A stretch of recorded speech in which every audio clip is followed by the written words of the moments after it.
Hello all, and welcome to Rave and Review, where we rave about and review any and all things pop culture and anything that interests us.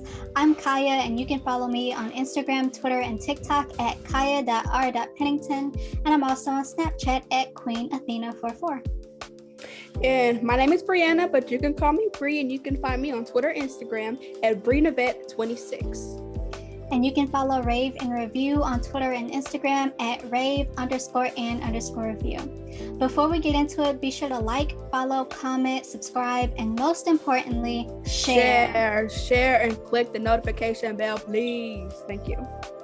Now let's get into our first segment called Twitter Conversations, where we discuss trending threads on Twitter. Today we're talking about something a bit more serious. On June 24th, 2022, the Supreme Court overturned Roe v. Wade, basically no longer making it a constitutional right, instead making it a state's right, meaning the state has the decision on whether they're going to outlaw it or not. As of recording, about 26 states are likely to put abortion bans into place, and some of these states don't even have exceptions for rape or incest. Given that this affects us, we wanted to share our thoughts on it. So Bre, how do you feel about it? I am really disappointed mostly, but I'm not surprised as per usual. You know, I saw this coming from a mile away since high school. I'm just like, of course they're going to ban it eventually. You know what I'm saying? Because I don't really expect much from antiquated politicians, and that's me trying to be nice. Okay, Kaya, you saw the script. Anyways, they don't really care about the well-being of the children or the people that carry those children. Okay, they live in this la la land where like these babies have possibility to become the next Albert Einstein or to cure cancer, but it's really brave of them to assume that these unwanted children will even have the resources to even graduate high school. You know what I mean? Like, imagine these kids are probably going to be born into a household where the mother didn't want them, and they'll be lucky that, like, you know, who knows, the mother could probably just remind them just how unwanted they really were. You know what I mean? Mm-hmm. People, they're underestimating just how taxing taking a child that you don't want, it can't support, really is. And there's this argument where, they could just put them up for adoption, and we'll take care of them. A loving family will just adopt them and take care of them, and they'll be loved with a loving couple. But let's be real. Most people, like, just because someone is trying to adopt the baby does not mean they're good parents. Just because a mother is pregnant or she can't get pregnant does not mean she should be taking care of a kid, okay? A pregnant woman does not mean that she's a mother. It does not mean that she's fit to take care of a child. You think that a lot of these politicians would know that, but they don't. And they're also not taking into mind that there's hundreds and thousands of foster kids in the system right now. And if nobody wanted them while abortion was legal, why would they want them now? Right? It's not about taking care of the babies, stuff like that. It's just about controlling people's bodies and doing what, I hate to say it, the palm color people have been doing since the dawn of time, and that's whatever they want to do. Okay, and I could get really deep into it, but I'm gonna try and keep it short. And I'm gonna just say that I feel like we aren't doing enough to make the politicians uncomfortable. You know what I mean? Like, we just show up to their neighborhoods, show up to their houses, boycott them, protest more. And people are like, oh, don't be violent. Protests aren't supposed to make people comfortable. It's supposed to make them uncomfortable. You know what I mean? Make their pockets hurt. Okay, because that's the only thing politicians care about is making money. So make their pockets hurt and make them uncomfortable enough to where they feel like they should make a change. And that's what I think. What about you? I completely agree. I also have my notes that I'm going to read off pretty much verbatim just to keep us on time. But yes, we saw this coming since, even before the draft was leaked. We saw this, but I'm utterly disgusted. I've always been a firm believer that, you can't tell somebody what to do with their body. You cannot place boundaries on other people and their bodies. And it's so funny. What's so annoyingly funny, so aggravatingly funny to me is that it was my body, my choice when it was the vaccine. And it was, we can't let these kids wear masks in school because that's traumatizing them. But that concept don't apply here, right? And then when you had the school shooting and you had these parents literally begging you to ban certain guns, AR-15s, military grade weapons, which no civilian really should have. You had this rhetoric of guns don't hurt people, people hurt people, and banning guns does not stop gun violence. Okay, well, banning abortions does not stop abortions. It stops safe abortions. And let's be real, you're not a pro-lifer. It's not about being pro-life. You're not pro-life if you don't care if the kid makes it to the first grade or if they get gunned down in one of the places that they're supposed to feel safest at. It is not about being pro-life. I do think it is an attempt to force a misinterpreted version of a religion onto people that not everyone follows. Like, this is supposed to be a country where separation of church and state. Where's the separation? Apparently, it's gone out the window. And then you'll have right. Sorry. No, you're fine. And then you'll have these people be like, "Oh, I'm the defender of the unborn." You can't defend something that's not there. It is not a baby when it's an embryo. It is a clump of cells, and that is why it doesn't become a fetus until it's like 10 weeks, and that's why a doctor is able to safely perform an abortion up until 24 weeks, because the embryo, the fetus, at that time it's a fetus, still doesn't have a brain or lungs. It gets that in like its 26th week. And even still, just because it has that does not mean it can survive outside its host. It's very unlikely. It's basically a parasite. It is basically a parasite, which is another thing. You don't hear these kind of conversations when people are freezing embryos. Why? Because you acknowledge that, it's not a baby. But again, they don't want to listen to science. They want to push a misinterpreted version of a religion that not everyone follows. So it's gonna be verbatim. So I'm gonna be looking down at my notes. But That's okay.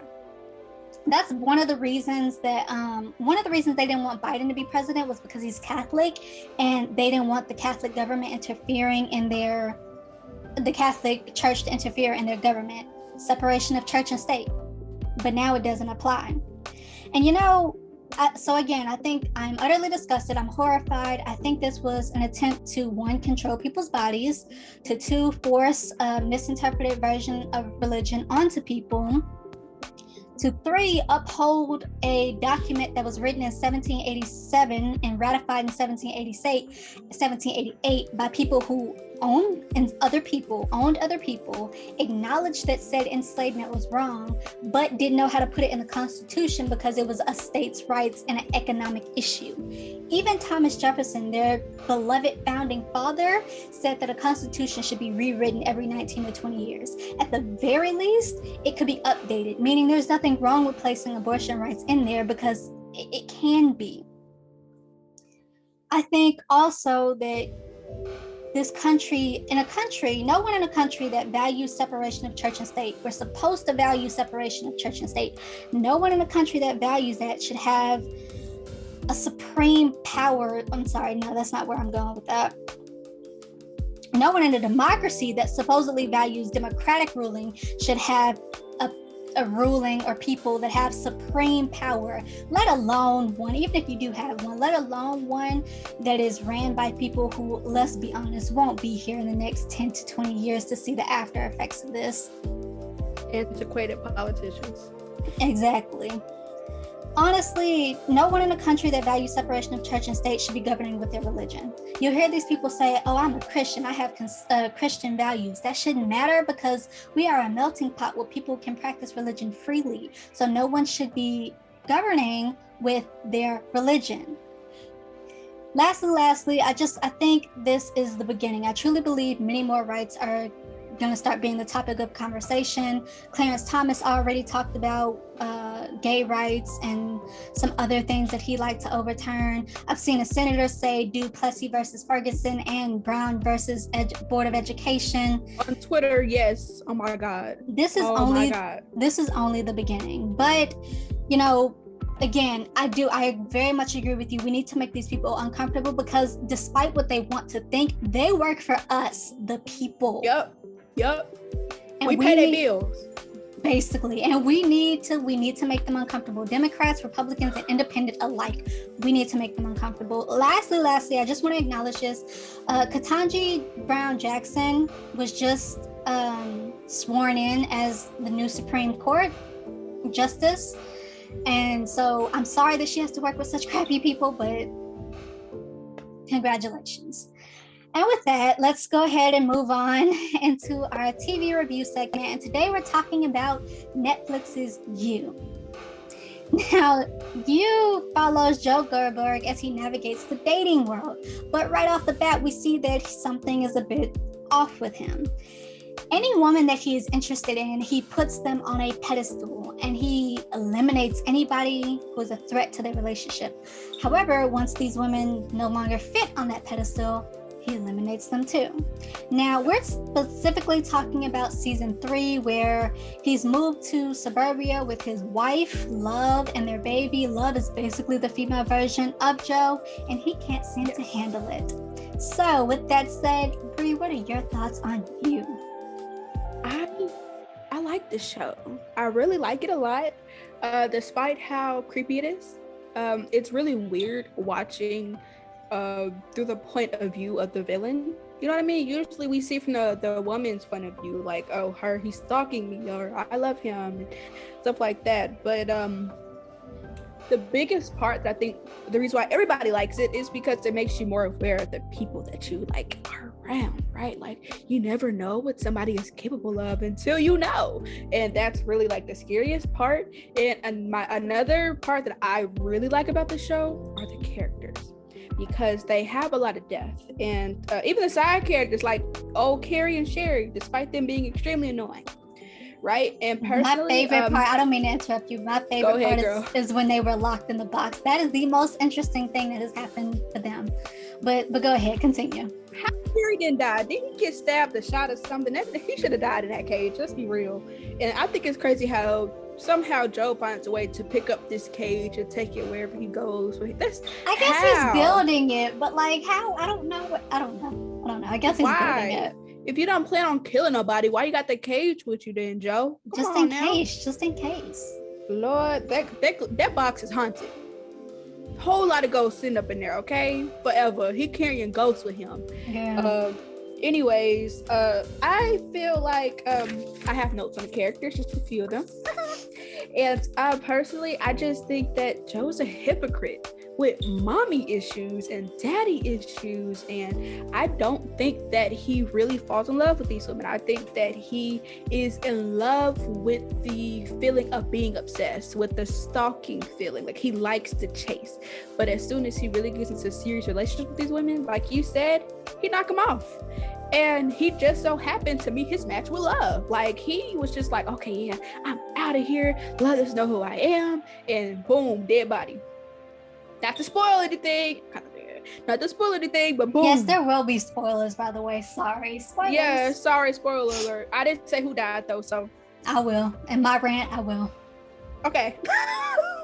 But I just think that it's so weird that how Joe, because, you know, Love really knows Joe, right?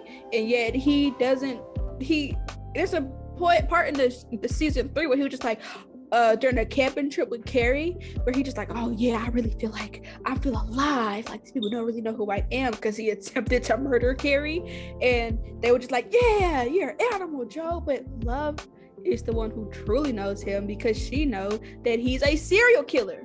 Nobody else knows that except for Love, and he, for some reason, seems to be under the impression that only like that these random.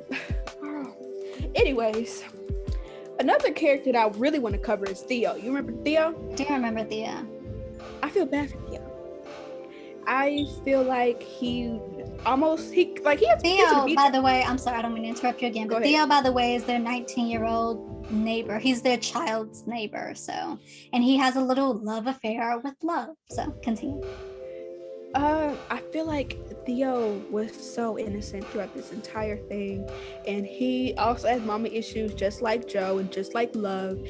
This mommy issues is a theme in this story. Apparently. But I feel like he couldn't help but fall in love because he desperately needed a parental figure, and Love took advantage of that. and she used the crap out of that poor boy. And I'm not gonna say what she did to the boy, but he didn't deserve that. Okay, I was rooting not for him in love, but I was rooting for Theo to get better and to love himself. Oh gosh. And overall, but he makes it out. He does. I would give the show 8 out of 10 because I feel like love should have killed Joe. This is how I feel. Because I hate Joe, and he gaslighted her badly. Okay, what do you think, girl? I equally like the show. I like how we see that Joe's a creep. We see that this dude is a grade A certified creep.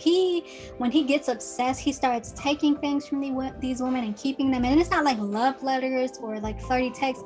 He's taking a underwear, he's taking a used tampons, and he's keeping them. There was, in the first season, there was like a few pictures of Beck, intimate pictures of Beck that she didn't know he had, and he pleasured himself to those pictures. We see that he is a creep. We are not supposed to root for him. And so I like that Netflix is like, don't root for him. The people who do root for him would definitely have been victims of Ted Bundy. Because like, why are you rooting for this man? Yeah. Victims, for real. Why are you rooting for this man? I agree that he gaslit love. He could not handle, I mean, again, like you said, he doesn't really want love. He wants to obsess over these women, and then once he just wants to move on to the next one. But he certainly couldn't handle love because she was him. I will say this though, a lot of people feel like you feel that love should have killed Joe and that the story should have then progressed to about her. Or Theo. Okay. I do think that, again, they make it a point of showing his hypocrisy, how she's crazy when she does it, but he's a genius. But also he is methodical when he plans these murders. She doesn't plan like that. When she killed the neighbor that Joe was obsessing over and they were trying to come up with a story, she's like, she committed suicide with an axe. So stupid. Love is emotionally driven, so and obviously they could like write in better qualities for her character, but I don't know how that would have worked because again, she's emotionally driven. Joe is methodical when he thinks things out, and love is just in the heat of the moment. Now she thought stuff out when she poisoned Joe, and she thought stuff out when I don't know. Her other husband? No, not her other husband, because she somewhat thought that out, but she gave him too much of a dosage. I was thinking about the babysitter. Remember the babysitter? The babysitter that was essaying her brother 40, and so she killed her. I think that might have been thought out, but maybe not. Maybe that was impulsive too. That was very impulsive, yeah. Okay. That was impulsive. Okay, so I do like love, but I don't know how the story would have worked. I will say this though, I will never, and I mean never, forgive love for killing Delilah. Delilah was the character from season 2. Think for a second, I'm like, who was Delilah? But I remember now. That made me angry. Why did she kill Delilah?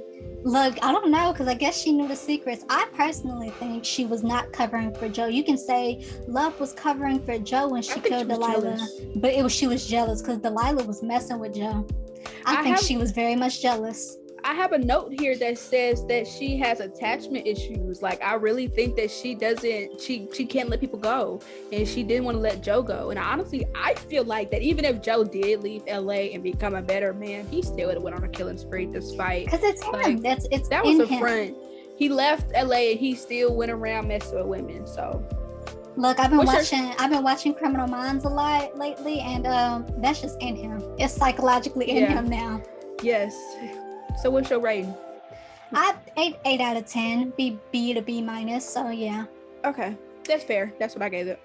And with that, let us move on into our movie segment, or not our movie segment, our childhood review segment. Is it still good?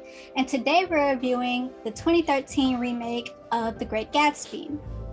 Now, The Great Gatsby was a book written by F. Scott Fitzgerald, and then turned into a movie in 1974, and then again, of course, in 2013. It follows Nick Carraway as he befriends his mysterious neighbor, Jay Gatsby, who desperately wants to be reunited with his love, who just happens to be Nick's cousin, Daisy Buchanan. There are other characters such as Tom, who is Daisy's husband, Myrtle, who is Tom's lover, Jordan, who is Daisy's friend, and Nick's somewhat lover, and then there's George, who is Myrtle's husband. The story involves sex, drugs, love, loss, deception, and heartbreak.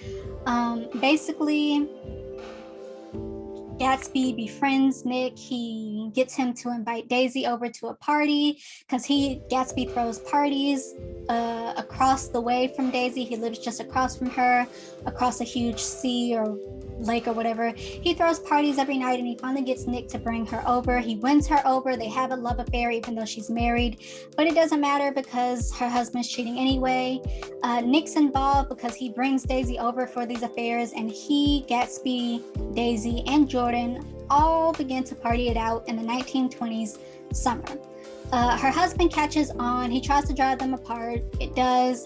Along the way, Daisy runs off. She hits Myrtle accidentally. Gatsby takes the fall, and Myrtle's husband, George, kills Gatsby. Whoa, that was a lot. With that said, Bre, what are your thoughts on The Great Gatsby? I love it.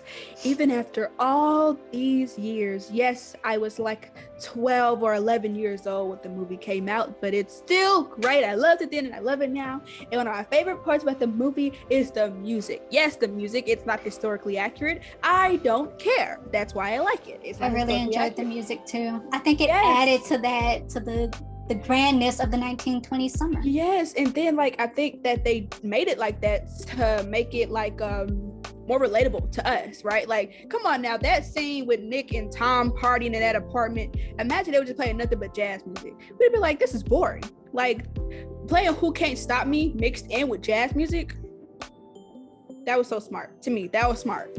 I think that was really, really, really smart. And I also feel like they didn't stray too far from the book. What do you think about that? Do you think they? I think it's straight page to film. Straight page to film. That's what I thought. And I felt like I just wanted to make sure, like, well, am I right? I haven't read the book in a long time, but I think that the writing in the book was already amazing. It didn't really need to be messed with a lot. And the movie did was make the story more conceptual. And I think they really did a great job with it. The editors did. They like that one scene when Daisy was talking about giving birth to her daughter. You know what I'm saying? It's such a simple moment, like in our life, but we sat there and had that conversation. I forget about it by the end of the day, right? It's a very mundane conversation, but they made it seem so emotional. And the actor, she acted down. She was, I don't know her name, but she did her thing, okay? And she did a really good job. That's what I just feel like they did a great job of making the movie, like, just enhancing the story and making it more like, because it's a boring story, okay? It's your average love story. I'm gonna say it's a boring story, but it is one that has been told a lot. But I'm not gonna say it's boring. It's just they made it more interesting and conceptual, and that's why I like it so much. It's really hard to do. Conceptualizing a book is not easy. The Maze Runner and Divergent knows that, but we're not going to talk about that right now. We'll talk about that another day. What you think, Kaya? You know, I love it in all its formats. I agree that it is still good. I saw the 2013 version. I read the book. I saw the 2013. I saw the 1974. Read the book, and then had to reread the book for a English class. I like it up until the end. It truly is a Shakespearean tragedy. My God. It truly is a Shakespearean tragedy.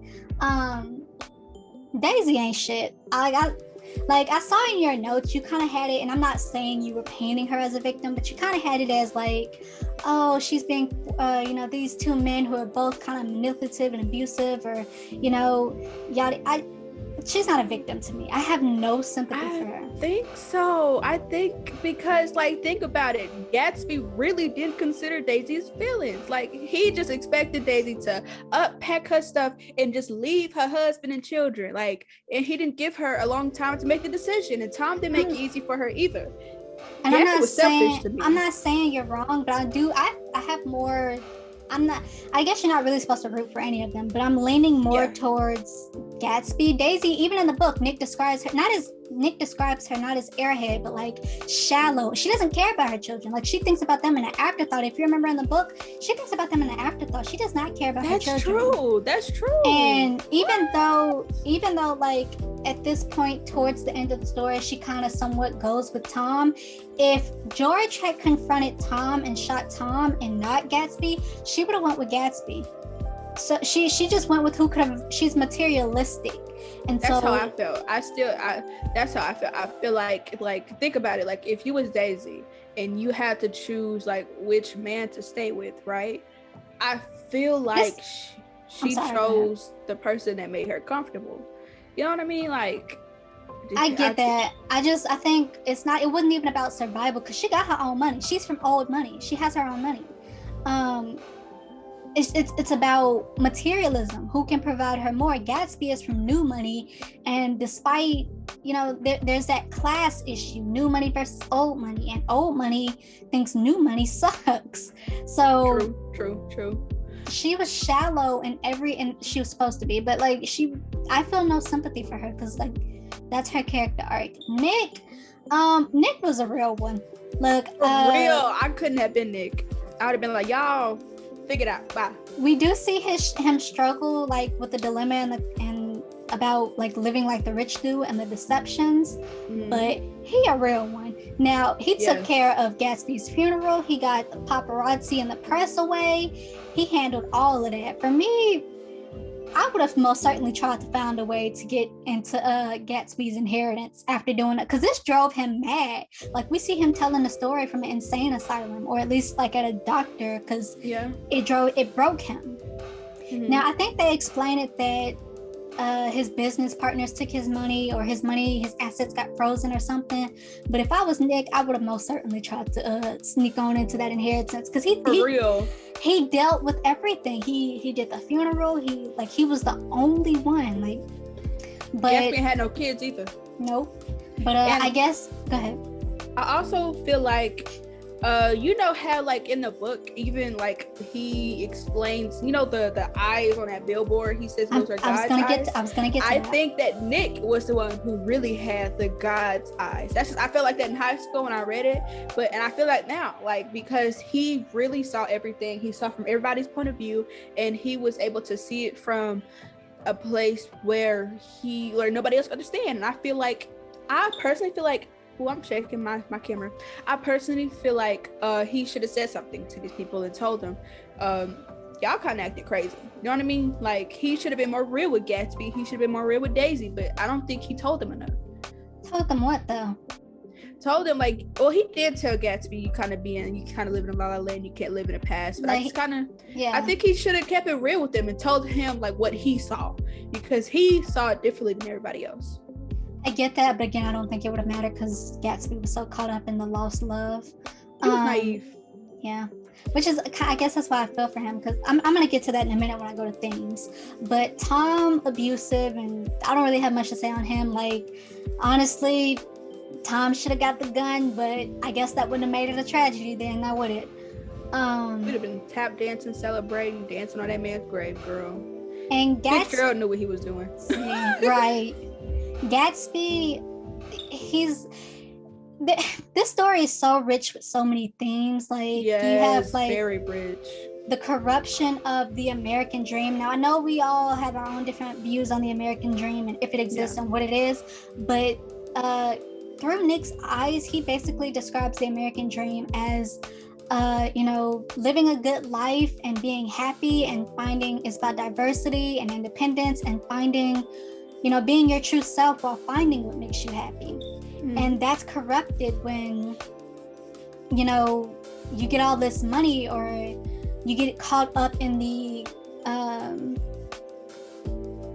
flashy life, and then you forget what you really wanted. And I think that's how it is for Gatsby. Like, he got this money to get this girl because it was a necessity. He needed to get her to get, with her. He needed this, but it was just never enough. It's like how the corruption of the American dream.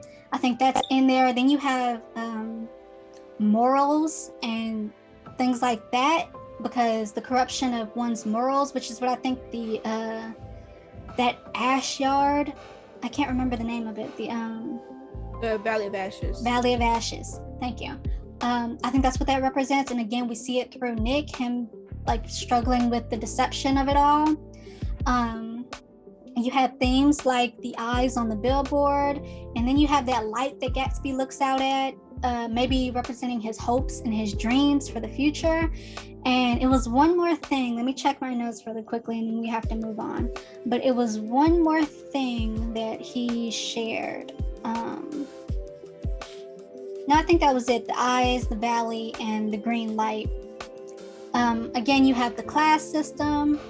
I just think Gatsby got caught up in it, and it's a story that is like old as time, but I really like the spin on this, even though he dies at the end. Even though it is a tragedy, it is one that I will consider good forever.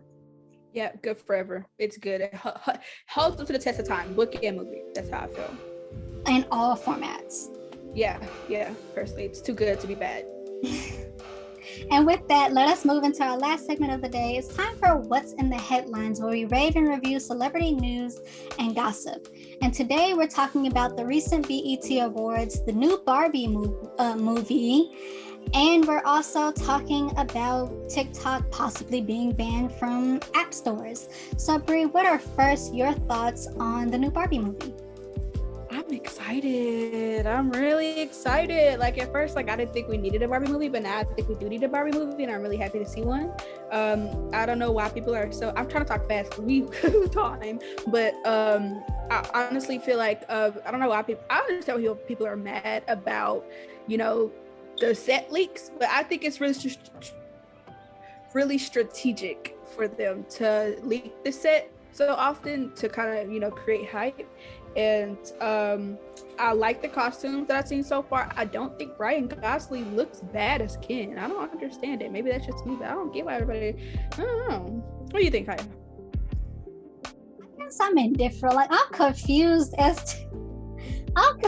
Why do we need one? Like, I know there's like she's had some animations, and I know the doll collection, but like, am I missing something? Like, I didn't know people cared about Barbie this much. And I'm not saying like as an adult you can't care about things that are kiddish, but because I still watch cartoons to this day. That ain't stopping. But I'm confused.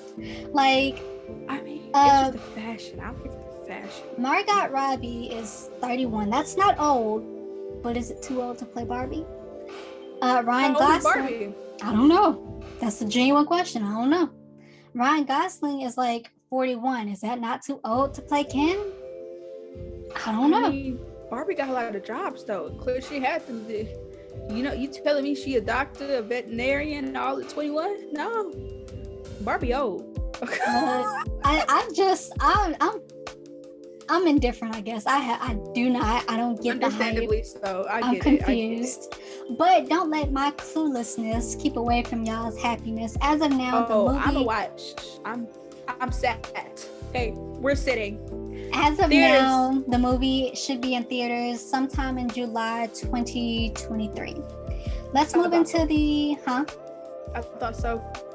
Let's move into the recent BET Awards that aired on June 26th, I think. Again, I'm reading from my notes to recap. Yada yada yada.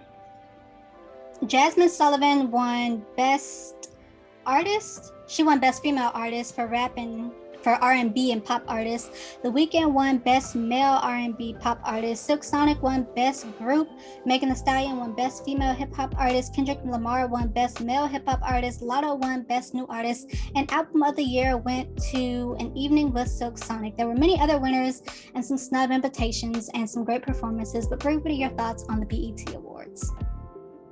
not gonna lie, that's not the negative stuff. I'm gonna be real with you. I feel like BET fell off once 106 and Park ended. And after that, they only showed reruns of Baby Boy, and it's not good anymore. It had a lot of potential, and it's gone. And I'm mostly saying that because I'm mad how they doing Lil Nas X, and I don't like the BET. I don't care for BET. I stopped caring for BET a long time ago. I don't care for the awards. I realized that the awards was a scam when Nicki Minaj won Best Female Rapper year after year after year, even though she didn't release an album. I was just like, this is ridiculous. I love Nicki, but let's be real, she's not the only female rapper. Even it's just. Anyways, yeah, I just who cares? You know, I think some of these awards were well won. Congratulations. I like that we have something that is just for us. But also, like the Lizzo was good. I really liked her. There were some other great performances. Taraji P. Henson is a joy. But can we talk about how they put Kevin Samuels in there in memorial? This is supposed to be a night to uplift Black creators and Black creativity, and you're gonna put this in the same instant that they put Roe versus Wade. You're gonna put this with the man who degraded and insulted and demeaned Black women. I'm sorry, but that Roe versus Wade clip sent me into oblivion. Look, I'm gonna need who. What? I'm gonna need. Sorry. I'm gonna need the whole tip or the pick me or whoever's decision that was to go outside and touch some freaking grass. Look, they also invited Jack Harlow, who is a white guy who I'm not gonna say got his start from the Lil Nas X, but I didn't know him until then. But they didn't invite Lil Nas X, and there was no nomination for him. I don't understand that either. His only hit was with Lil Nas X. He didn't have no hit besides that last year. So let's move into our last topic, which is an FCC commissioner trying to get Apple Store and Google Play to ban TikTok because they think that China might be taking people's personal data. How do you feel about that? Stupid. Really stupid. Facebook and Instagram takes our personal data. They don't care. They want to ban TikTok, but they're not banning guns. Make it make sense. Their priorities are messed up. I hate this. I do agree that I think it's scary no matter who's doing it, but also ain't the US on the way to doing the same thing with these pregnancy period tracking apps? They already are doing it. So. It's scary no matter who does it. I try not to put my personal information out. I don't put my phone number or anything like that, but they got my legal name, but I guess that's enough. But I think it's scary no matter who's doing it, but I don't want anyone to really do it. My internet footprint is a hot mess. I can get hacked at any time, any day. Please hackers don't take this as an invitation. But I'm just saying I might. Look, with that. Help me, please. With that has been What's in the Headlines, and that's our show. Thanks for watching. If you're on YouTube, thanks for listening. If you're streaming on our podcast services, and we'll see you next time. Don't forget to like, subscribe, comment, follow, and most importantly, share. And please hit the notification bell because we love y'all. I know you love us. Come on now. We need you love us. Hit the notification bell. You want to know when we're coming, okay? Just hit it. All right. Have a good day, night, whatever. Girl, thank you for watching. Thank you for listening. We'll see you next time. See you next time. Bye.